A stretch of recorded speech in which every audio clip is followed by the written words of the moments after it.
Do y'all hear that?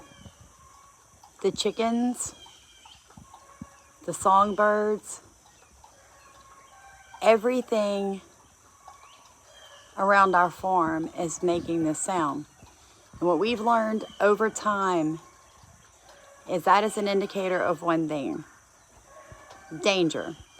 Now, whether there is a predator moving underneath in the trees, which runs along the side of the chicken coop also, or it's simply the weather coming in, because we are expected to get some pretty bad storms over the next couple of days here in southeast Louisiana.